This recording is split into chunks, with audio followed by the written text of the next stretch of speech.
শেষ অনুষ্ঠান আপনাদের সঙ্গে রয়েছে আমি বন্ধুবন্ধু সুপ্রিয়। পরিযায়ী শ্রমিকদের বিরুদ্ধে যে অত্যাচার চলছিল বিজেপি শাসিত রাজ্যে, তা নিয়ে একটা প্রতিবাদ কর্মসূচি চলছিল তৃণমূল কংগ্রেসের, আর তার সঙ্গে যোগ হয়েছে বাংলা ভাষার ওপর যে আক্রমণ বা অপমান, তার প্রতিবাদ। মে রোডে রীতিমতন মঞ্চ বানিয়ে সেই প্রতিবাদ কর্মসূচি লাস্ট এক মাস ধরে চলছিল। শনিবার এবং রোববার এই দুদিন বিভিন্ন সংগঠনের নেতারা নেত্রীরা আসতেন এবং সেখানে সেই সভা মঞ্চে তাদের বক্তব্য থাকত। এতক্ষণ অবধি সব ঠিকই ছিল, কিন্তু আজ দুপুরবেলায় হঠাৎ করেই সব কিছু তালগোল পাকিয়ে গেল। কেন পাকিয়ে গেল? যে আজ সেনার তরফ থেকে সেনার আধিকারিকরা বা সেনা কর্মীরা এসে হঠাৎ করে সেই মঞ্চ খুলতে শুরু করলো, এবং মঞ্চ খোলার পিছনে তাদের কারণ বা যুক্তি, যেটা সেনার তরফ থেকে যে বিবৃতি প্রকাশ করে জানানো হয়েছে, তা হচ্ছে যে মে রোড পুরোটাই সেনার আন্ডারে। সেখানে মঞ্চ বেঁধে অনুষ্ঠান করতে গেলে তার আগাম পারমিশন নিতে হয়। সেই পারমিশন দুদিন অবধি দেওয়া হয়, কিন্তু দুদিনের পরে সেই পারমিশন নিতে হলে সেটা প্রতিরক্ষা দপ্তর থেকে পারমিশন নিতে হয়। কিন্তু তৃণমূল দল সেই পারমিশন নিয়ে উঠতে পারেননি বা পারমিশন নেয়নি। আর এই বিগত এক মাস ধরে যেটা চলছিল, সেটা আইন না মেনেই চলছিল, অর্থাৎ সেনার ভাষায়। এবং পুলিশকে বলাও হয়েছিল যে আপনারা যত দ্রুত সম্ভব এই মঞ্চ খুলে নিয়ে যান, কিন্তু পুলিশ সে কথা কানে দেননি। এবং খুব স্বাভাবিকভাবেই পুলিশ যখন কাজ করেননি, বাধ্য হয়ে সেনা কর্মীরা আজ মাঠে নেমে সভা মঞ্চর বাস খুলতে শুরু করে। ঠিক সেই সময় হঠাৎ করেই খবর পেয়ে রাজ্যের মুখ্যমন্ত্রী মমতা বন্দ্যোপাধ্যায় হাজির হয়ে যান ঘটনাস্থলে।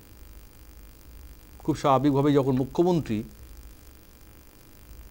এই ধরনের সভাস্থলে হাজির হয়ে যান আর হাতে তার সঙ্গে একটা মাইক থাকে, তখন তো অবভিয়াসলি রাজনৈতিক বিবৃতি তো থাকবেই, এবং রাজনৈতিক টানাপোড়েনের যে বিষয় বা বিতর্ক, সেটা খুব সামনে চলে আসে। এক কথায় বলা যায়, এটা আরও একটা বেনজির সংঘাত, রাজ্য সরকার না বলে বলা ভালো তৃণমূল বনাম সেনার মধ্যে। এবং সরাসরি মমতা বন্দ্যোপাধ্যায় অভিযোগ করছেন যে বিজেপি সেনাদেরকে ব্যবহার করে আমাদের এই সভা মঞ্চ খুলে ফেলার জন্য কাজে লাগিয়েছে। যদিও পরবর্তীকালে এটা নিয়ে অনেক প্রতিবাদ হবে, রানী রাসমণি রোডে আপাতত সেটা শিফট করে দেওয়া হচ্ছে সেই সভামঞ্চ। কিন্তু যে বিতর্কটা তৈরি হয়ে গেল মমতা বন্দ্যোপাধ্যায়ের বক্তব্যের মধ্যে দিয়ে, তা নিয়ে কিন্তু আজকে আমাদের এই রাজনৈতিক বা পলিটিক্যাল ডিবেট। এবং মমতা বন্দ্যোপাধ্যায় বলছেন যে আমি আসার পরেই দেখলাম যে 200 জন সেনাকর্মী ভয়ে পালিয়ে গেল, অর্থাৎ মমতা বন্দ্যোপাধ্যায়কে তারা ভয় পেয়ে পালিয়ে গেছে। তিনি সেনাদের সম্মান দিয়েই বলছেন যে আমি তাদেরকে দোষ দিচ্ছি না, কিন্তু গোটা বিষয়টাই একটা চক্রান্ত, রাজনৈতিক চক্রান্ত, যেটা করছে বিজেপি এবং সেনাকে ব্যবহার করছে। তো শুরুতেই আমি মমতা বন্দ্যোপাধ্যায়ের বক্তব্য শুনে তারপরে আমাদের আলোচনায় ঢুকবো, আমাদের অতিথিদের সঙ্গে আলাপ করব কি বলেছেন মমতা বন্দ্যোপাধ্যায় বা আজকের যে প্রতিবেদন, শুরুতেই আমরা সেই প্রতিবেদন দেখব। শুনুন। It is unethical, unconstitutional, undemocratic, unethical and misuse of BJP power. Mayor রোডে বাধা ছিল তৃণমূলের মঞ্চ। বিজেপি শাসিত রাজ্যে বাংলাভাষী পরিযায়ী শ্রমিকদের উপর অত্যাচার ও বাংলা ভাষার অপমানের প্রতিবাদে ময়দানে মঞ্চ বেঁধে প্রতি শনি এবং রবিবার প্রতিবাদ কর্মসূচি চালাচ্ছিল তৃণমূল কংগ্রেস। অঞ্চলটির সেনাবাহিনীর নিয়ন্ত্রণে সোমবার সেই মঞ্চ খুলে দেয় সেনা জওয়ানরা। খবর পেয়ে ছুটে আসেন মুখ্যমন্ত্রী। মেয়র রোডে ঘটনাস্থলে যান তিনি। মুখ্যমন্ত্রীর দাবি, তাকে দেখেই পালিয়ে যায় সেনা জওয়ানরা। প্রায় 200-র মতো আর্মি তারা আমাকে দেখে ছুটে পালাচ্ছিল। আমি বললাম, why you are running away? You are my friend. We are proud of you. It is not, এটা আপনাদের দোষ নয়। আপনারা বিজেপির কথায় করেছেন, দিল্লির কথায় করেছেন, দিল্লির ডিফেন্স মিনিস্টারের কথায় করেছেন, এটুকু বুদ্ধি আমাদের আছে। সেনাবাহিনীর উপর পালিয়ে যাওয়ার অভিযোগ তোলার পরেই মমতা বলেন সেনাবাহিনীর কোনো দোষ নেই। প্রতিরক্ষা মন্ত্রী এবং বিজেপির দিকে আঙুল তুলে মুখ্যমন্ত্রী অভিযোগ করেন বিজেপি সেনাকে দিয়ে সব কাজ করাচ্ছে। রাজনৈতিক প্রতিহিংসারই ইঙ্গিত করেন মুখ্যমন্ত্রী। বিজেপির কথাই চলতে হয় তখন দেশটা কোথায় যায় সেটা নিয়ে সন্দেহ জাগে। They misuse army because of their political vendetta and political purpose. আমার একটাই কথা, এখানে কোনো দেখুন গাড়ি চলাচলে কোনো অসুবিধে নেই, কোনো রাস্তা বন্ধ নেই। আমাদের প্রোগ্রাম স্যাটারডে আর সানডে দুদিন করে হয়। বিভিন্ন অর্গানাইজেশন ভাষা আন্দোলন নিয়ে প্রোগ্রাম করে এবং তার জন্য আমাদের পারমিশনও নেওয়া ছিল। গোটা ময়দান অঞ্চল সেনাবাহিনীর অধীনে। এই অঞ্চলে পাকাপাকি কোনো নির্মাণ করা যায় না। অস্থায়ী মঞ্চ তৈরি করতে গেলেও সেনার আগাম অনুমতি নিতে হয়। সোমবার সেনাবাহিনীর পক্ষ থেকে এক বিবৃতিতে বলা হয় 2 দিনের জন্য অস্থায়ী মঞ্চ করা হয়েছিল, কিন্তু 1 মাস সেই মঞ্চ রয়ে গিয়েছে। পুলিশকে জানালেও ব্যবস্থা নেওয়া হয়নি, তাই বাধ্য হয়ে মঞ্চ খোলা হয়েছে। ফের মঞ্চ করতে গেলে নতুন করে আবেদন করতে হবে। বিরোধী দলনেতা শুভেন্দু অধিকারী জানান মুখ্যমন্ত্রীর বক্তব্য প্রতিরক্ষা মন্ত্রী এবং সিডিএস এর কাছে পৌঁছে দেওয়া হয়েছে। মুখ্যমন্ত্রীর বক্তব্য রাষ্ট্রদ্রোহী, মন্তব্য শুভেন্দুর। সেনা ওনাকে দেখে পালিয়ে যাচ্ছিল, ছবি প্রকাশ করুন, ভিডিও প্রকাশ করুন। উনি একটা মিথ্যাবাদী এবং তিনি যে জায়গায় হাত দিয়েছেন এর ফল উনাকে ভুগতে হবে।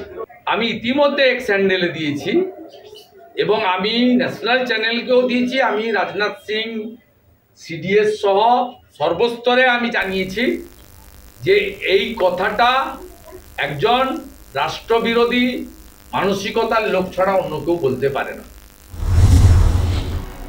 শুধু বিজেপি নয়, মুখ্যমন্ত্রীর এরকম আচরণের সমালোচনা এসেছে অন্যান্য বিরোধী দলের পক্ষ থেকেও। প্রধানমন্ত্রীর অনুমতি নিয়ে আর কোনো কর্মসূচি করবো না। কেন? কারণ আর্মি ভেঙে দিয়েছে। আর্মি কোনটা ভেঙেছে? ওর ভাষা আন্দোলনের মঞ্চ। তো ভাষা আন্দোলনই উনি করবেন, সেই মঞ্চটা বাঁধবেন। এটা কি প্রধানমন্ত্রীর সঙ্গে পরামর্শ করে করেছিলেন? প্রধানমন্ত্রীর অনুমতি নিয়ে প্রধানমন্ত্রীর বিরুদ্ধে নির্বাচন পর্যন্ত ভাষা আন্দোলন, এই সবই আসলে একটা কোথাও না কোথাও ঠিক হয়ে রয়েছে। তৃণমূল বিজেপি ভেতরে ভেতরে কি হয়ে রয়েছে এটা একেবারে ইনসাইডার যারা তৃণমূলের আর বিজেপি তারাই জানেন। অনেকে এই ঘটনার সঙ্গে 6 বছর আগে রাজীব কুমারের বাড়ির ঘটনার মিল পাচ্ছেন।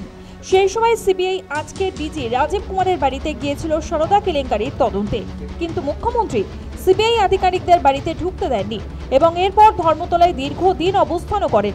সিবিআই এর পর এবার কি সেনার কাজও হস্তক্ষেপ করলেন মুখ্যমন্ত্রী?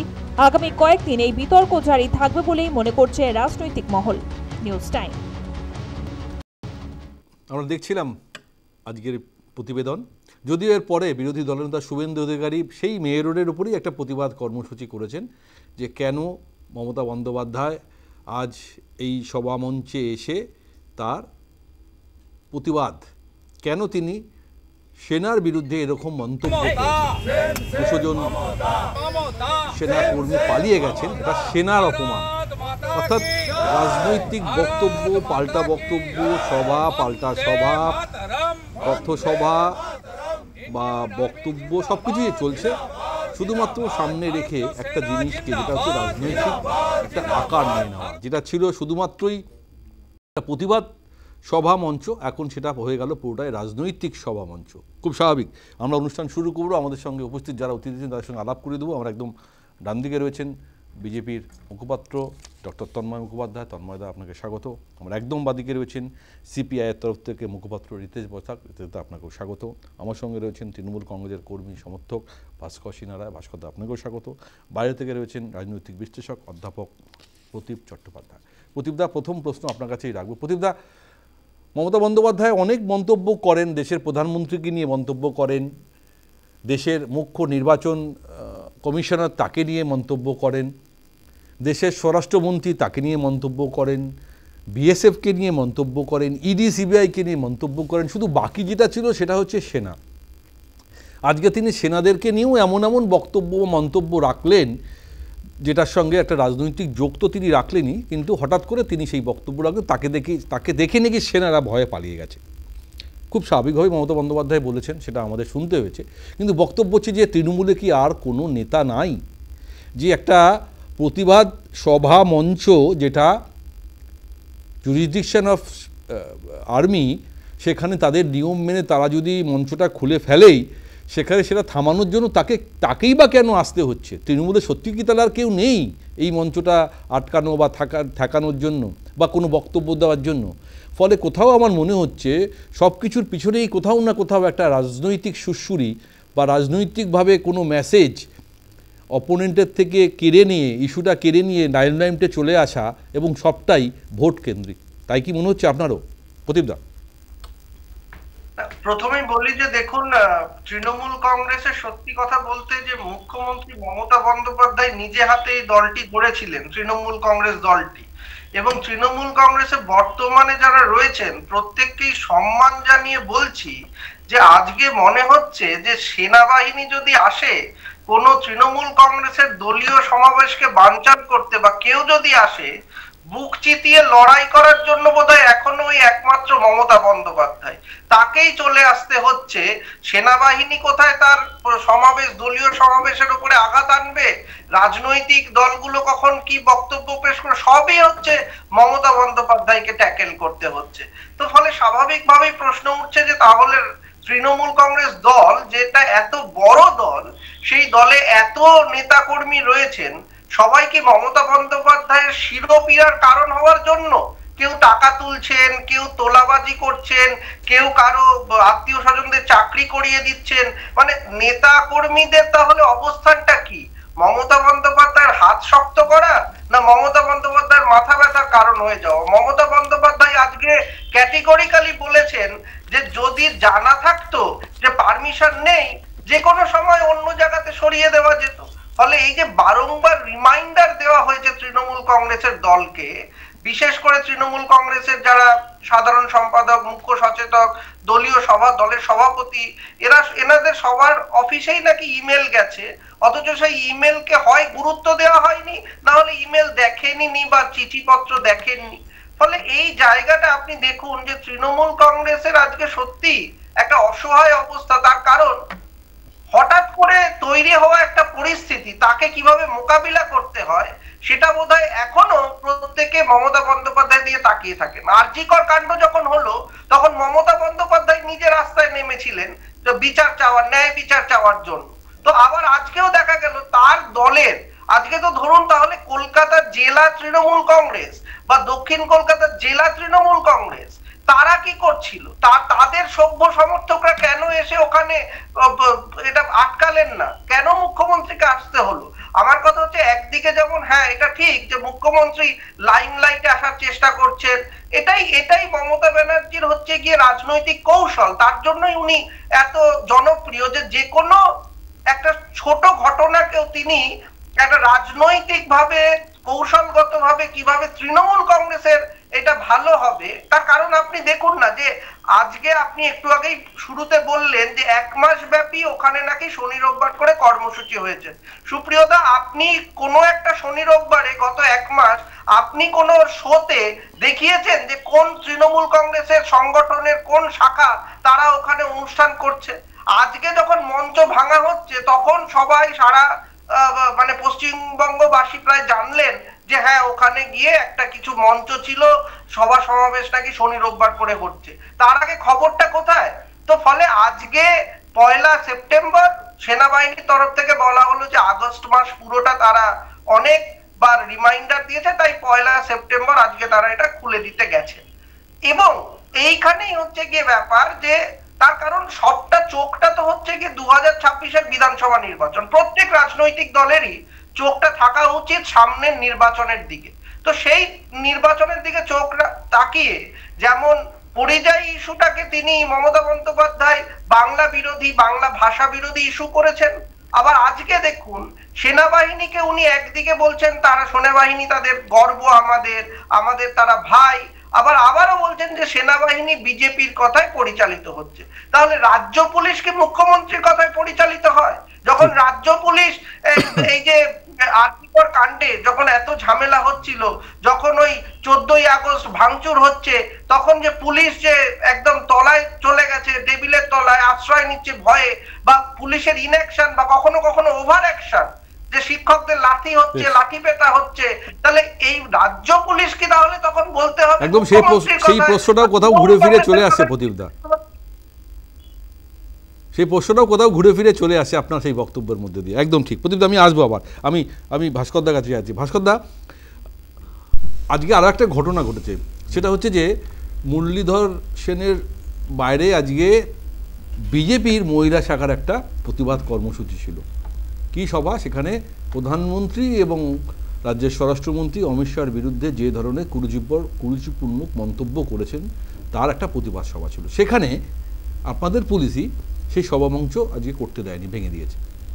তাহলে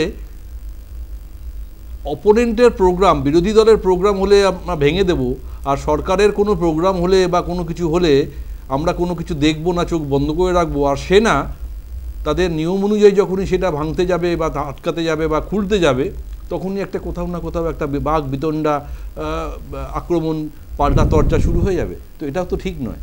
আর মমতা বন্দ্যোপাধ্যায় আজকে গেছেন, বক্তব্য রেখেছেন, ঠিক আছে, তার জায়গা থেকে তিনি ভুল করেননি, কিন্তু সেনাকে নিয়ে এই ধরনের মন্তব্য আপনার মনে হয় না কোথাও সেনাদের সম্মানের আজকে কোথাও একটা মানে হলো, অসম্মানিত করা হলো, যেটা নিয়ে আজ বিরোধীরা আবার পাল্টা ইস্যু করে দিল?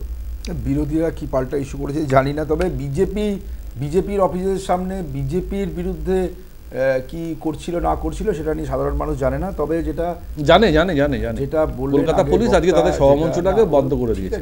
কোথাও তার কোনো পারমিশন ছিল না হয়তো, সেই জন্য করতে পারে। এটাও তো একই, এটাও তো পারমিশন ছিল করেনি, এটা প্রশাসন করেছে। আর প্রশাসনই সেটা তৃণমূলের মানে প্রশাসন না, প্রশাসন পশ্চিমবঙ্গ সরকারের। তো সেটা সরকার কেন করেছে? পুলিশ করেছে, পুলিশের সে অধিকার। আজকের প্রোগ্রামটা তো তৃণমূলের ছিল, সরকারের ছিল না। না, এবারে আজকের প্রোগ্রামে যে কথাটা যদি আসছে সেটা গেল আপনি বিজেপির অফিসের সামনে যেটা বলছিলেন।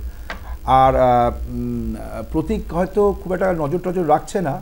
প্রত্যেক শনিবার রবিবার ব্রিগেডের ওইখানে গান্ধী মূর্তি পাদদেশে বিভিন্ন গণসংগঠনগুলি তারা যে প্রোগ্রাম করছে, এই লাস্ট শনিবার দিন জয় হিন্দ বাহিনী করেছে, দুদিন ধরে অনেকে উপস্থিত ছিলেন।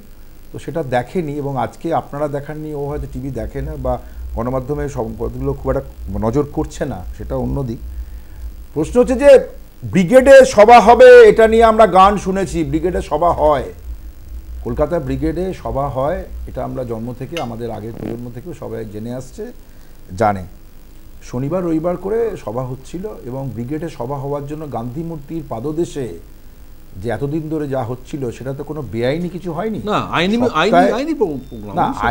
কথা, কিন্তু যখন পারমিশন ছিল না তখন তো সরিয়ে নেওয়া পারমিশন ছিল না, সরিয়ে নেওয়া গেছে, কিন্তু ওখানে কোনো পার্মানেন্ট স্ট্রাকচার হয়নি। আমি যতটা জানি, আমি আইনের ছাত্র হিসাবে, সেনাবাহিনীর জায়গায়, এবং আপনাকে জানাই যে মোহনবাগান, ইস্ট বেঙ্গল, মহাবাডান সহ পয়লা অক্টোবর থেকে 15ই অক্টোবর পুরো ময়দান বন্ধ রাখে। না, শুধু তাই নয়, সেটা তো আছেই, যে সমস্ত ক্লাব তাবু আছে সবাই, তারা কিন্তু কেউ পার্মানেন্ট কনস্ট্রাকশন করতে পারে না, মানে ছাদটা ঢালাইয়ের করতে পারে না। যদি কিছু করেও থাকে সেটা পারমিশন নিয়ে কিছু করে না, মানে ছাদ ঢালাই করতে পারে না, ছাদ ঢালাই হয়নি এখনো।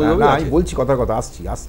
তো সেনাবাহিনীর কাছে সেরকম কিছু করতে গেলে সেনাবাহিনী পারমিশন দেয় না, এবং ময়দানে সেটা করা যায় না। কিন্তু কোনো সমাবেশ, মিটিং, মিছিল করার ক্ষেত্রে এতদিন ধরে চলছিল, হঠাৎ করে তারা কোনো নোটিশ দেয়নি, হঠাৎ করে তারা খুলেনি। কলকাতা পুলিশকে জানানো হয়েছে? না, কলকাতা পুলিশকে জানানো হয়েছিল, কিন্তু ওই জায়গাটা সেনাবাহিনীর। তাহলে যাদের অনুষ্ঠান হচ্ছে, যারা করছে, যারা ওই মানে ওখানে মিটিং করছে, তাদেরকে কোনো কিন্তু কপি সার্ভ হয়নি আমি যতটা জানি। কিন্তু মমতা বন্দ্যোপাধ্যায় ওখানে কি বলেছেন? মমতা বন্দ্যোপাধ্যায় ওখানে সেনাবাহিনীকে অপমান করেননি। সেনাবাহিনীর কৃতিত্ব তো বিজেপি নিজের কৃতিত্ব বলে দাবি করে, আমরা দেখে এসেছি। সেনাবাহিনীর কৃতিত্ব বিজেপি সেনাবাহিনীকে ব্যবহার করছে, কেন্দ্রীয় সেনাবাহিনীর কৃতিত্বকে বিজেপি নিজের কৃতিত্ব বলে দাবি করেন। সেনাবাহিনী আগামীকাল সবকিছু দখল করে নেবে, সেনাবাহিনীকে বিভিন্নভাবে, এবং সেই অগ্নিবীর করে অনেক বড়, অত আলোচনা করা আপনার সময় নেই, এটা তো আপনি না জানতে পারেন। আপনি বলছেন মমতা বন্দ্যোপাধ্যায় প্রতিবাদ যা বলেছেন ঠিকই বলেছেন। যখন জানা গেছে তাদের আপত্তি আছে, তখন কিন্তু ওই সভাস্থলটা মানে মমতা বন্দ্যোপাধ্যায়কে দেখে পালিয়ে যাওয়ার কিছু নেই। তো উনি তো বলেছেন পালিয়ে গেছে, পালিয়ে যাবে কেন? উনি কি তারা করেছিলেন? আমাদের বক্তব্য না, তার নিজের স্টেটমেন্ট। যে পালিয়ে গেছেন কেন সেটা কি আমি তার ঠিক আছে, তার উত্তর আমরা ভবিষ্যতে জানবো, সত্যি পালিয়ে গেছেন কিনা। অনেকেই পালায় আর কি, সেটা তো এখানে ব্যাপার হচ্ছে। কিন্তু তারপরে কিন্তু ওই সভা, এই যে প্রতিবাদ চলবে, রানী রাসমণি রোডে তো প্রতিবাদ হবে, আবার সভা হবে এবং সেটা সভা হবে। প্রশ্নটা হচ্ছে যে এই যে আন্দোলনে আপনি সঙ্গে আছেন না এটার বিরুদ্ধে আছেন, সেটা বড় প্রশ্ন। আপনার ওই জায়গা যেটা মমতা বন্দ্যোপাধ্যায় বলেছেন, আপনি নিশ্চয়ই রেড রোড দিয়ে ওখানে যেখানে হচ্ছিল সেখানে কোনো গাড়ি ঘোড়াও বন্ধ করতে হচ্ছিল না, সাধারণ যারা যাতায়াত করেন তাদেরও কোনো অসুবিধা হচ্ছিল না। সুতরাং ওখানে শুধুমাত্র কি উদ্দেশ্যে কোনো না কোনো প্রতিহিংসা পরায়ণ এবং গান্ধী মূর্তির নিচে আমাদের গান্ধী মূর্তি, সেটাই মমতা বন্দ্যোপাধ্যায় বলতে চেয়েছেন। আন্দোলন সংগঠিত হওয়াটা স্বাভাবিক ব্যাপার। তন্ময়দা এরপরে আজকে মমতা বন্দ্যোপাধ্যায় যেভাবে, যে ভাষায় যে কথাগুলো বলেছেন অত্যন্ত তাৎপর্যপূর্ণ এবং আমার কাছে এটা খুব বেনজির মনে হয়েছে যে সবার সঙ্গে তার সংঘাত কম বেশি থাকে, কিন্তু আজকে কোথাও আমার মনে হলো যে সেনাদের সঙ্গেও তাদের একটা সংঘাত হলো এবং সেনারা ভয় পালিয়ে গেছে বা বিজেপি সেনার লোকদের ব্যবহার করা হচ্ছে, এই ধরনের মন্তব্য করা হয়। তাহলে ফলে ঘুরিয়ে তো আমি সেনাকেই কাঠগড়া দাঁড় করিয়ে দিলাম। দেখুন সুপ্রিয়, আপনি যে জায়গাটার কথা বলছেন, এই জায়গায় মিটিং কিছু করার জন্যে সুপ্রিম কোর্টের নির্দেশ আছে, সেনাবাহিনী 2 দিনের বেশি অনুমতি দিতে পারে না। আর সেই অনুমতি নিয়েছিল তৃণমূল প্রায় 1 মাস আগে, এবং তারপরে এই 1 মাস ধরে ওখানে মঞ্চটা বেঁধে রেখেছিল এবং বিভিন্ন সময়ে তাদেরকে জানানো হয়েছে লিখিতভাবে যে ওখান থেকে মঞ্চটা খুলে নেওয়ার জন্য। কাদেরকে জানানো হয়েছে? তারা পরে কথা বলবে না, ভুলভাল কথা বলে বলবে আপনারা এটাকে কোথায় বলা হয়েছে? ভাস্করদা বলতে কোথায় বলা হয়েছে? বলতে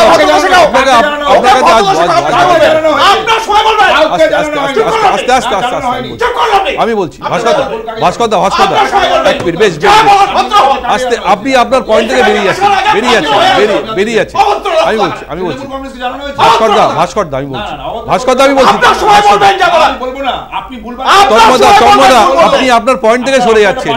বেশ আমি বলছি ভাস্করদা আমি আপনাকে বলছি, দায়িত্ব নিয়ে বলছি, আমি আপনাকে দায়িত্ব নিয়ে বলছি সেনা, আমি আবারও আপনাকে দায়িত্ব নিয়ে বলছি ভাস্করদা, সেনার তরফ থেকে কলকাতা পুলিশকে জানানো। আমি তো সেটা বলছি, তো আপনি বলছেন, উনি বলছেন জানানো কাকে, সেটা জিজ্ঞেস করেছি তো।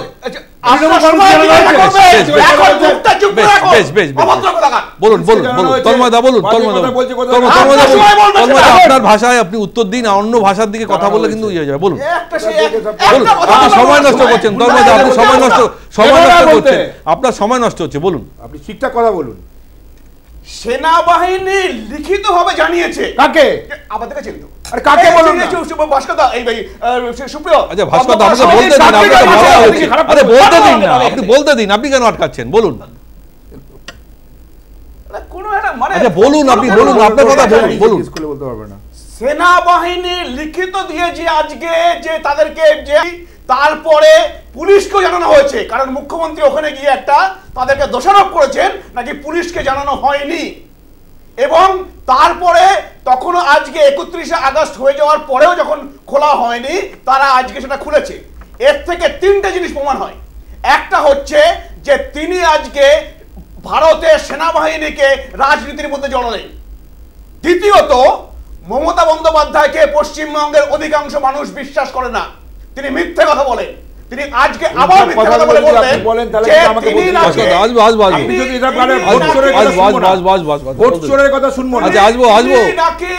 তিনি নাকি পুলিশকে নাকি সেনাবাহিনী বলেনি। সুপ্রিয়, তুমি বলে দাও যে সেটা মিথ্যে। বলে দিয়েছি তো, আমার বলার কিছু নেই। তারপরে দেখুন আজকে যে তিনি সেনাবাহিনীকে অসম্মান করলেন। কিভাবে অসম্মান করলেন? যে নাকি 200 জন সৈন্য যারা হচ্ছে বুক চিতিয়ে যারা বুলেট নেয় দেশকে রক্ষা করতে, তার জন্য আমরা সুরক্ষিত আছি। কোথায় সুরক্ষিত? ওই জন্য গুলি করে দিয়ে চলে গেল। আচ্ছা বলতে দিন। আরে তন্ময়দা আমি আপনাকে বলছি, আপনি আপনার বক্তব্য রাখুন না। বলুন, আপনি বলুন না, বলুন 5 থেকে অনেক কথা বলে, আপনি আপনার বক্তব্য বলুন। ভুলভাল বলছে মমতা ব্যানার্জি। তো বলেছে তো মমতা ব্যানার্জি মিথ্যাবাদী বলতে পারবে? মমতা ব্যানার্জি তো বলেছে তো মিথ্যাবাদী। মমতা ব্যানার্জি আপনি বলতে পারবেন পালিয়ে গেছে। আচ্ছা বেশ, বলুন বলুন বলুন, আলোচনা অন্য জায়গায় চলে যাচ্ছে। বলুন বলুন, যখন পরের টপিকে যখন আসবো, এসআই যখন আসবো তখন বেশ বলুন বলুন বলুন বলুন, সময় নষ্ট হচ্ছে তন্ময়দা, আমি অন্য বক্তাকে যেতে হবে। বলুন, আপনি বলুন না, বলুন। এবার তারপরে দেখুন 200 সৈন্য যারা হচ্ছে বুক চিতিয়ে দেশের জন্য বুলেট নিতে প্রস্তুত, তারা নাকি ওনাকে দেখে পালিয়ে যাচ্ছেন, পালিয়ে গেছে। কেন তারা পালাবে? কেন? তারা কি অন্যায় করেছে? কোনো অন্যায় তো করেছেন ওনারা, আর ওনারা অন্যায় করেছেন, বেআইনি কাজ করেছেন, তার জন্য সেনাবাহিনী পালিয়ে যাচ্ছে। উনি সেনাবাহিনীকে, উনি কি পাকিস্তানের হয়ে কথা বলছেন? আজকে এইটা শুনলে পাকিস্তান আনন্দ পাবে যে এই তো ইন্ডিয়ান সেনাবাহিনী মমতা বন্দ্যোপাধ্যায়। আলটিমেটলি তন্ময়দা, আমি আপনাকে প্রশ্ন করছি, মমতা বন্দ্যোপাধ্যায় প্রধানমন্ত্রী, দেশের নির্বাচন কমিশনার, দেশের স্বরাষ্ট্রমন্ত্রী, দেশের ইডি সিবিআই সবার সম্পর্কে অসম্মান কথা বলছেন, তার বিরুদ্ধে কেউ কিচ্ছু করতে পারেনি। তো আজকেও যদি উনি সেনানীকে নিয়েও বলেন, আমার মনে তাতে কিচ্ছু যায় আসে না। আমি বলছি মানুষের পারসেপশন, মানুষ ধরে নেবে। দেখুন, সেটাই আমরা বলার চেষ্টা করছি যে এই কাজগুলো কিন্তু উনি করছেন পরপর। আর আজকে এই যে ওনাকে ওখানে যেতে হলো তড়িঘড়ি করে, গিয়ে এই যে নাটকটা করতে হলো, এটার মূল কারণ হচ্ছে যে এই যে এসএসসি দুর্নীতিতে ওনার হচ্ছে নেতা, ওনার দলের কাউন্সিলর, ওনার দলের নেতার বৌমা, কোথায় হচ্ছে নেতার ওয়াইফ বউ, আমি সেই টপিকে আসব। মানে আপনি বলছেন আইওয়াস আচ্ছা, মোদি কি বিবাহিত ওই লাইন চালাবো, আসবো পরে টপিক আসবো, তার থেকে নজর সরানোর জন্য বেশ নজর রাখুন। ইতেশ সময় নিয়ে মোদির বিয়ে হয়েছে না, আমাকে ডাকবে না। বেশ বেশ বেশ তন্ময়দা বেশ আপনি দিল্লিতে পড়াশোনা করেছেন, ভাস্করদা আপনার সময় যখন আসবে বলবেন। বেশ বেশ বেশ ইতেশ দা বেশ বেশ বেশ বেশ বেশ বেশ তন্ময়দা ডিবেট এরকম হয়, কোনো ডিবেটে আলোচনা এরকম হয়। রিতেশ দা বেশ বেশ বেশ ভাস্করদা বেশ রিতেশ দা। না, খুব ভালো লাগছিল যে দুজনে মিলে কিরকম ঝগড়া করছে। যাই হোক, এটা আমাদের দুর্ভাগ্য যে দুদিন আগে বা গতকাল অবধি আমরা যে বিষয় নিয়ে আলোচনা করছিলাম, এসএসসি দুর্নীতি নিয়ে, আজকে দাঁড়িয়ে সেই আলোচনাটা আপাতত স্থিমিত হলো ওই সেনাবাহিনীর দিকে চলে গিয়ে। দেখুন, ঠিকই তো বলেছি তন্ময়দা, নজর ঘোরানো মুশকিলটা হচ্ছে যে সেনাবাহিনীর আজকের দিনে মনে হলো যে ইমিডিয়েটলি ওই মঞ্চটা খুলতে হবে। আইপিএল এর গেট কতদিন থাকে তুমিও জানো, আমিও জানি। 23শে জানুয়ারি 15ই আগস্টের ম্যারাপ কতদিন আগে বাঁধা হয় আর কতদিন পরে খোলা হয় তুমিও জানো, আমিও জানি। কার্নিভাল কতদিন আগে তার গেট তৈরি হয় সেটা তুমিও জানো, আমিও জানি। কিন্তু সেনাবাহিনীকে আজকেই খুলতে হয়েছে এই কারণেই যে কোথাও একটা কম্পালশনের জায়গা বোধহয় সেনাবাহিনীর কাছে পড়ে গেছে। কেননা তার আগেও আইপিএল এর বহু ছোট ছোট স্ট্রাকচার আমরা দেখেছি ওখানে থাকতে, যার উপরে তিরপল থাকতো না, কিন্তু তারপরে দাঁড়িয়ে সেই স্ট্রাকচারগুলো ছিল। এইটা কোথাও একটা জায়গায় দাঁড়াচ্ছে। দেখুন, তৃণমূল চোর এই কথাটা মানুষ আজকে বিশ্বাস করে, কিন্তু সমস্যাটা যে মানুষ যাকে আস্থা রেখেছিল, যে বিজেপির ওপরে আস্থা রেখেছিল যে এই বিজেপি তৃণমূলকে সরাবে, মানুষ বুঝতে পারছে যে এই বিজেপি কার্যত তৃণমূলকে সরাতে চায় না। বিজেপি কার্যত টিএমসির কমিশন এজেন্ট হিসেবে কাজ করছে, যারা শুধুমাত্র বিজেপি হচ্ছে তৃণমূলের কাছে শুধুমাত্র ক্ষীরটা খাবার চেষ্টা করছে। কেননা তুমি যদি দেখো, সাধারণভাবে দেখো, আমি রাজনীতির গল্পের দরকার নেই, অমিত মালব্য বলেছে বাংলা বলে কোনো ভাষা নেই, বাদ দাও, বাঙালি বলেই সে বাংলাদেশি, এটা বাংলার বাইরে বিভিন্ন জায়গায় এই জিনিসটা চলছে। তাহলে কালীঘাটের কাকু তার মালিককে ধরা যাবে না, এটা কালীঘাটের কাকু বীর দর্পে ঘোষণা করেছে, কিন্তু তাহলে এর যে ডিভিডেন্ডটা, এই ডিভিডেন্ডটা তো বিজেপি পাবে না, এই ডিভিডেন্ডটা তো টোটাল চলে যাচ্ছে তৃণমূলের কাছে। আবার উল্টো দিকে দেখো, বিজেপির এক গুন্ডা কংগ্রেসের পার্টি অফিস ভেঙে ফেলছে, কংগ্রেসের একজন নেতার মানে ছবিতে চুনকালি লাগাচ্ছে, তারপরে দাঁড়িয়ে মিডিয়া তার খোঁজ পাচ্ছে, অথচ তৃণমূলের শাসিত সরকারের পুলিশ তার খোঁজ খুঁজে ছেলেকে ধরেছে, আগে তার ছেলেকে ধরেছে, এবং তার ছেলেকে ধরে, আরে যেখানে দাঁড়িয়ে মিডিয়া খুঁজে পাচ্ছে, ফোন ট্র্যাক করে, যেখানে যদিও বিজেপির তরফ থেকে পরিষ্কার বলেছে আমরা এটাকে সমর্থন করি না, সুদীপ্ত সেনকে কাশ্মীর থেকে ফিরিয়ে আনা যায়, সেইখানে দাঁড়িয়ে ওই একজন গুন্ডাকে ধরে রাখা যায় না, এবার কোথাও ফেরত আনা যায় না। কোথাও রিতেশ দা তোমার বক্তব্যে আমি আসি, বিজেপি কার্যত বেশ কোথাও একটা আতাতের কথা, বিজেপি তৃণমূলে আতাতের কথা বলছে, কোথাও একটা আতাতের কথা বলছে, ছোট্ট করে বিজ্ঞাপন বিরতি নেব, ছোট্ট করে। আমি একটা কথা শুধু বলছি, দেখুন রিতেশ বলছে যেটা, আচ্ছা আপনারা তো ইন্ডিজোটে আছেন তৃণমূলের সাথে, আপনারা তো দিল্লিতে একসাথে হাত ধরাধরি করে পার্লামেন্টের বাইরে দাঁড়িয়ে থাকেন, তৃণমূলের সাথে আন্দোলন করেন, তাহলে পশ্চিমবঙ্গে কেন একসাথে সিট শেয়ার করে লড়েন না? আপনারা কেন বিরোধী ভোটটা ভেঙে তৃণমূলকে সাহায্য করেন? এই উত্তর এখানে বসে দেওয়া যাবে না। আপনি বলছেন তৃণমূলের দালালি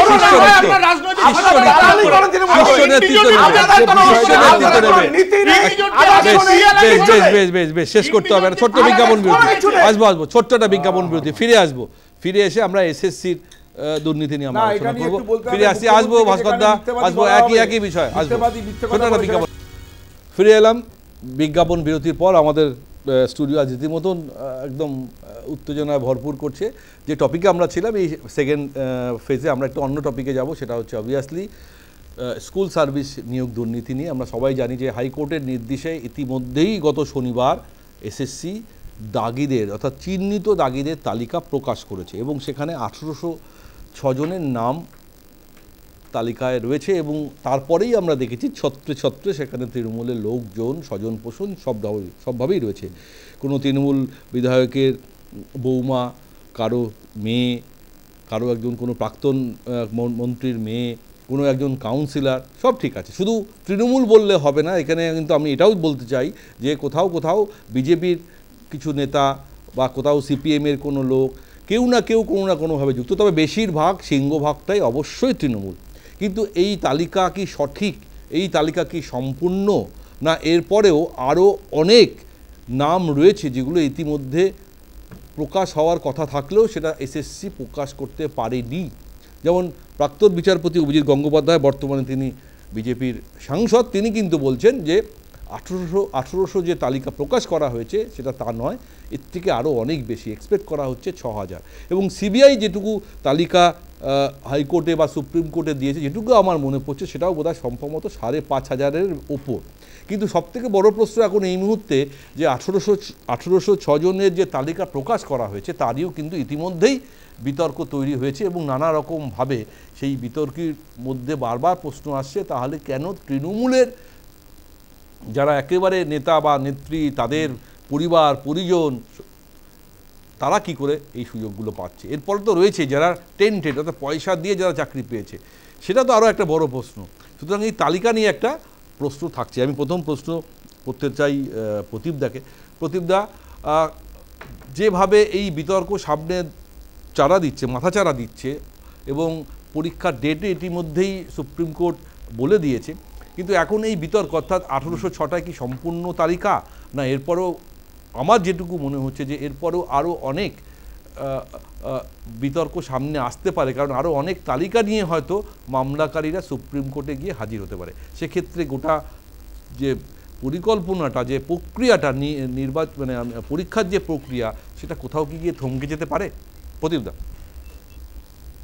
দেখুন, প্রথমেই বলবো যে এই যে লিস্ট যেটা আপলোড হয়েছে সেটা নতুন কোনো লিস্ট নয়। এটা এমনিতে কোর্টে, হাইকোর্টে 2024-এর মার্চ মাসেও এই লিস্ট জমা পড়েছিল, আপলোড হয়নি, এখন ওয়েবসাইটে আপলোড হয়েছে। এবং আপনারা জানেন যে এটা লিস্ট 1 বলে লেখা আছে, মানে আরো ক্রমশ প্রকাশ্য হয়তো হতে পারে আরো লিস্ট।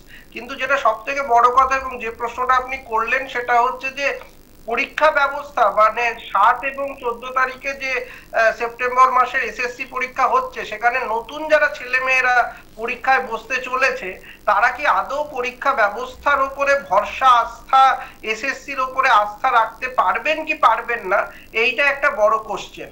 তার কারণ আমার মনে হয়, দেখুন, যারা 2016-র এই প্যানেলে কারা দাগি, কারা যোগ্য, কারা অযোগ্য, এই নিয়ে তো মামলা এবং লিস্ট এবং সবকিছুই হয়েছে।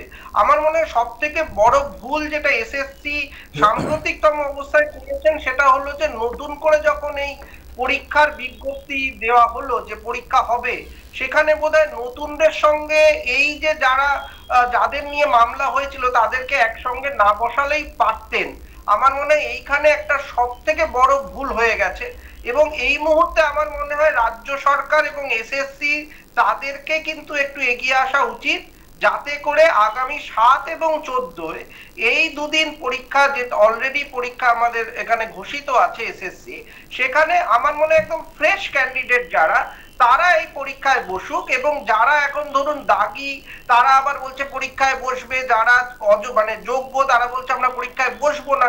ফলে ওই প্যানেলে যারা রয়েছেন তাদের আমার মনে হয় কিছুটা সময় দিয়ে আলোচনা করে, এবং তাদের যদি পরীক্ষায় বসতেই হয়, দেখুন আজকে একটা খুব গুরুত্বপূর্ণ ব্যাপার যে বিরোধী দলনেতা বলছেন যে সর্বসম্মতভাবে বিল যদি আসে বিধানসভায়, এটা এর কোনো সাংবিধানিক বৈধতা নেই এই বক্তব্য। তার কারণ সুপ্রিম কোর্ট বলে দিয়েছে না, সেটা যারা যোগ্য শিক্ষক যারা আজকে অ্যাসেম্বলিতে গিয়ে দেখা করেছেন, তাদের একটা প্রস্তাব ছিল যদি একটা বিশেষ অধিবেশন ডাকা যায় এবং সেখানে অর্ডিন্যান্স আনা যায়। কিন্তু আপনিও একই কথা বললেন যে এর কোনো সাংবিধানিক কোনো মানে আইনের দিক থেকে কোনো বৈধতা নেই। দেখুন সুপ্রিয়দা, আমি শেষ করে নিচ্ছি, সেটা হচ্ছে যে যারা মানে চাকরি প্রার্থী বা যারা এখন বলছে যাদেরকে অযোগ্য তালিকায় নেই, যারা যোগ্য, তারা বিভিন্ন দাবি করতেই পারেন।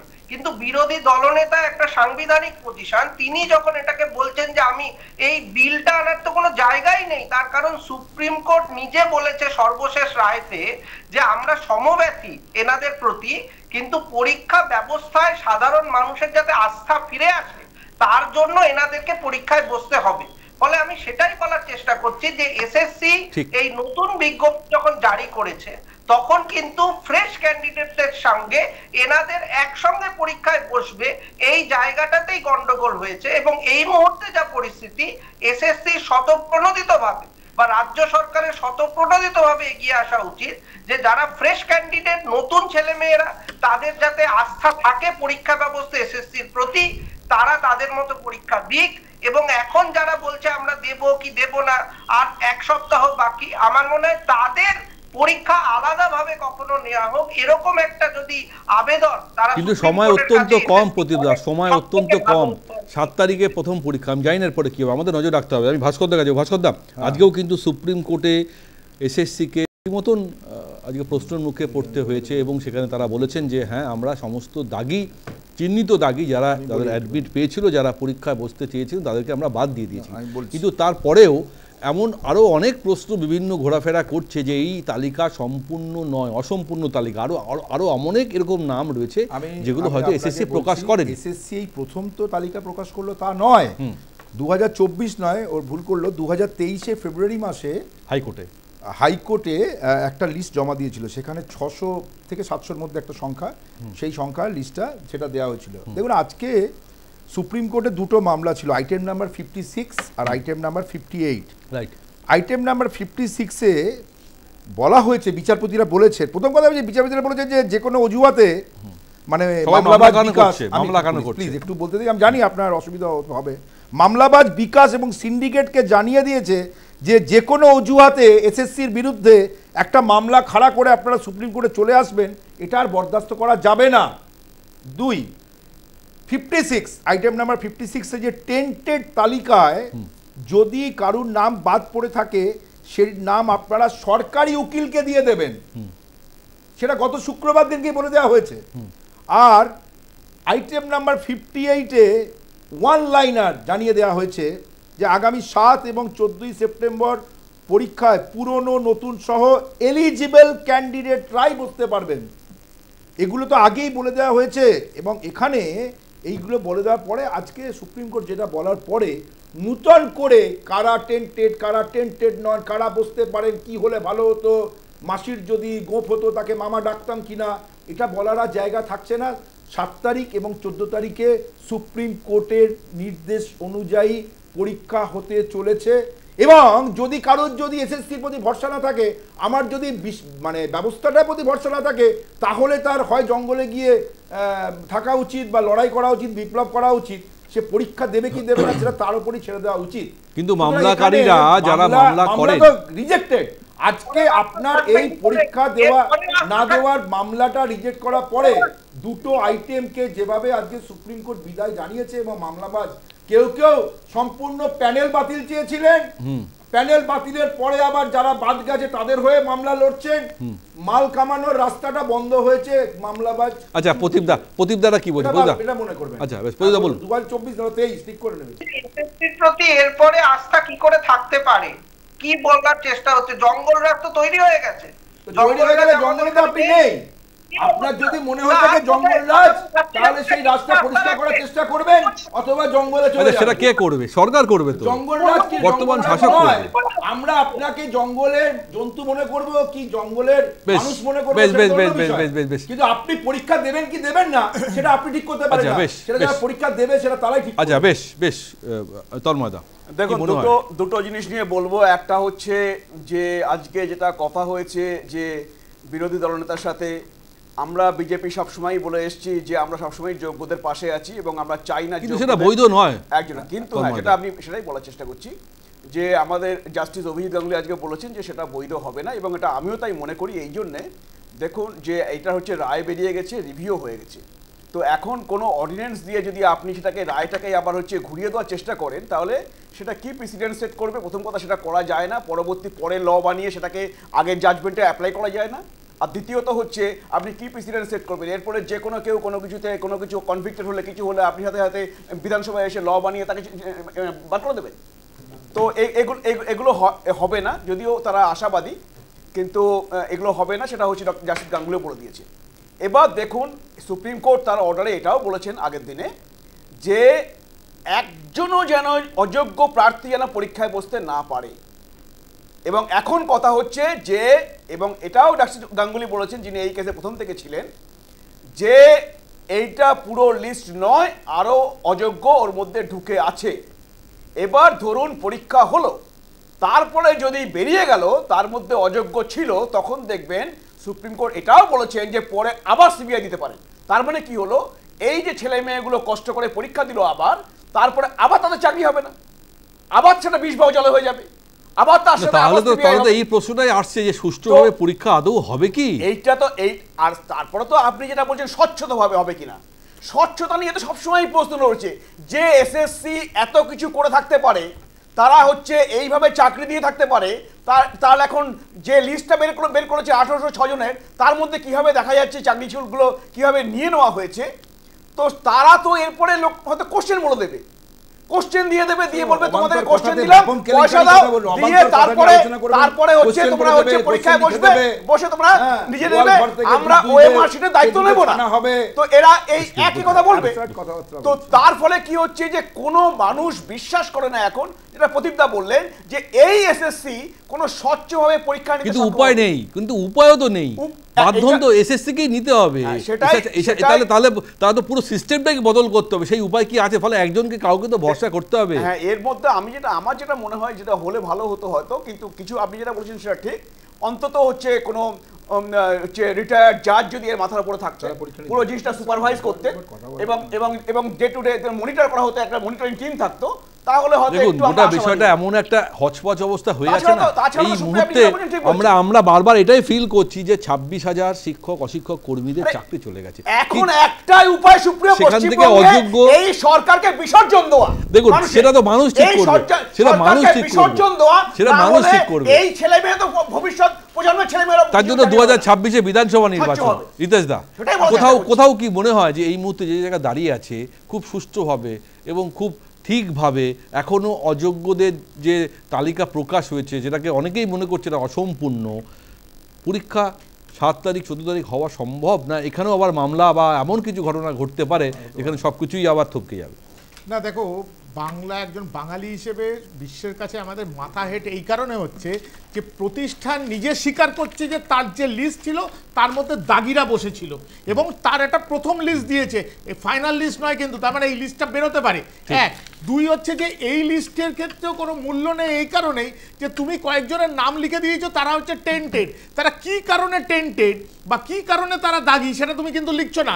তার মানে যাদের নাম লিখে দিয়েছো তার they have got every right to challenge their name. এইটা কিন্তু করতে পারে। তার মানে তুমি জায়গাটা অলরেডি কলকাতা হাইকোর্টে মামলা করতে চলে গেছে। তার মানে তুমি জায়গাটা খুলে রাখলে সুপ্রিম কোর্ট আজকে অর্ডারে গেছে তো মামলা করতে গেছে। না তুমি এটা খুলে রাখলে জায়গাটা যে এখানে দাঁড়িয়ে তুমি আমার নাম ধরো কারোর নাম তুমি এটা টেন্টেড বলে দিলে তোমাকে তো প্রমাণ করতে হবে বা তোমাকে তার অ্যাকিউজেশনটা তোমাকে রেডি রাখতে হবে। এই জায়গাটা কিন্তু হচ্ছে না। তাহলে এই জায়গাটা যখন হচ্ছে না বলে তাহলে এখন হচ্ছে যে এসএসসি ক্রেডিবিলিটি ক্ষেত্রে এসএসসির ক্রেডিবিলিটির ক্ষেত্রে একটা বড় কোশ্চেন মার্কসের উপরে দাঁড়িয়ে রয়েছে। সমস্যাটা কোথায়? সমস্যাটা হচ্ছে যে আজকের প্রজন্ম যারা নতুন যারা এই এসএসসিকে নিয়ে স্বপ্ন দেখে তারা এসএসসিতে পড়াশোনা করবার জায়গায় যে ফর্ম ফিল আপ করেছে তারা আজকে একটা প্রশ্নচিহ্ন জায়গায় রয়েছে যে আদৌ আমার পরীক্ষাটা হবে কি হবে না। তাহলে পরীক্ষা যদি করতে হতো তাহলে এসএসসিকে পুরো লিস্টটাকে পূর্ণভাবে প্রকাশ করার দায়িত্ব ছিল, দায় ছিল, এসএসসি সেটা করলো না। তার মানে কি হলো যে দেয়ার ইজ এভরি চান্স যে তুমি দেখো কোর্ট কেন যায়, কোর্ট এই কারণে না যায় না যে কোর্টে কেউ বেড়াতে যায়, কোর্টে গিয়ে সে তার যে সমস্যাটা সেটা উইথ এভিডেন্স সে কোর্টের বিচারপতির কাছে রাখে। বিচারপতি যদি মনে করে যে এটার মধ্যে তার ফিজিবিলিটি আছে, তার মধ্যে যদি তার যদি কোনো পার্টস থাকে, বিচারপতি সেটাকে অ্যাড্রেস করে যে এটাকে নিয়ে এগোনো যেতে পারে। তার মানে এই নয় যে কেউ মনে করলো যে যাই গিয়ে কোর্টে মামলা করে আসি আর দুম করে মামলা হয়ে গেল, এটা কিন্তু হয় না।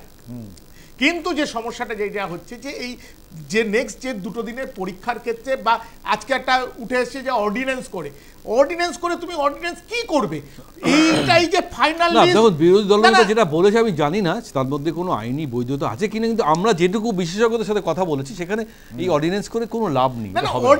অর্ডিন্যান্সের ক্ষেত্রে দুটো জিনিস, অর্ডিন্যান্সের ক্ষেত্রে দুটো জিনিস লাগবে। এক হচ্ছে এরাই অযোগ্য, এর বাইরে কোনো অযোগ্য নেই, আর বাদ বাকি লিস্টটা সবটাই যোগ্য। আমি যেটুকুনি জানি আমি কম জানি, কিন্তু আমি যেটুকুনি জানি যে এর মধ্যে এই যে বাদ বাকি যে লিস্টটা তার মধ্যে কোনো অযোগ্য আছে কিনা বা তার মধ্যে পুরোটাই যোগ্য, এইটাও কিন্তু এসএসসি কে সার্টিফাই করতে হবে।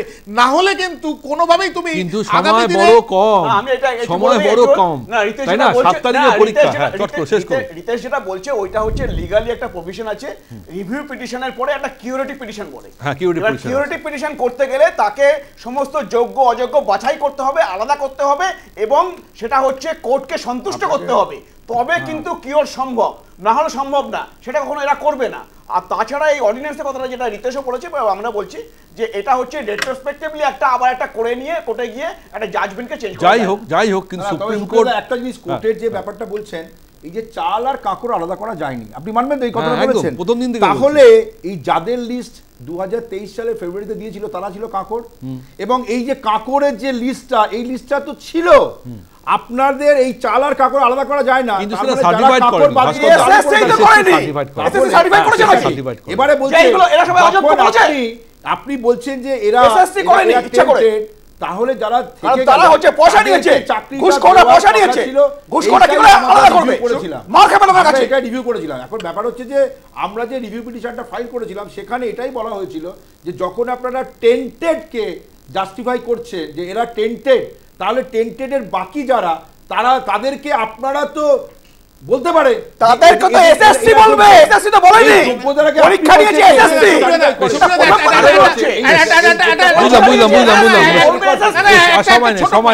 একটা ছোট পয়েন্ট ধরো, একটা যে পুলিশের থানায় একটা চোরাই মাল ধরা পড়েছে, তাহলে যার বাড়ি থেকে চুরি হয়েছে তাকে সার্টিফাই করতে হবে যে চোরাই মালগুলো আমার, তা নাহলে তো হবে না। তাহলে অন্য কেউ তো সার্টিফাই করতে পারবে না। তাহলে এসএসসি কে তো বলতে হবে যে আরে এসএসসি কে সেই রেকর্ডটাই সার্টিফাই করতে হবে, তাহলে এসএসসি কে ওই রেকর্ডটাই সার্টিফাই। বিষয়টা বিচার প্রক্রিয়ার মধ্যে দিয়ে হচ্ছে। Kolkata high court division single bench, division bench এখন সুপ্রিম কোর্টে নজরদারিতে হচ্ছে। সুতরাং এখন আর কোনো এই বিতর্কিত বিষয় নিয়ে আর কথা বলে লাভ নেই। এখন এটাই দেখার যে চিহ্নিত দাগিরা আলাদা হয়ে যাক, আর যারা যোগ্য পরীক্ষার্থী তারা পরীক্ষা দিক। এই যে এত যে একটা অচল অবস্থা হচ্ছে সেই পরীক্ষাটা সুষ্ঠুভাবে হোক, আমরা এটাই চাই। এবং তারা যারা তাদের জীবনে একটা অন্ধকারময় জীবন এসছে তারা যেন চাকরিতে ফিরে আসে। আমাদের কাছে এটাই সব থেকে বলার মতন বিষয়। আমাদের উপস্থিত সমস্ত অতিথি অনেক ধন্যবাদ। আমাদের হাতে একদম সময় নেই। আপনারা দেখতে থাকুন news time, any time, all the time.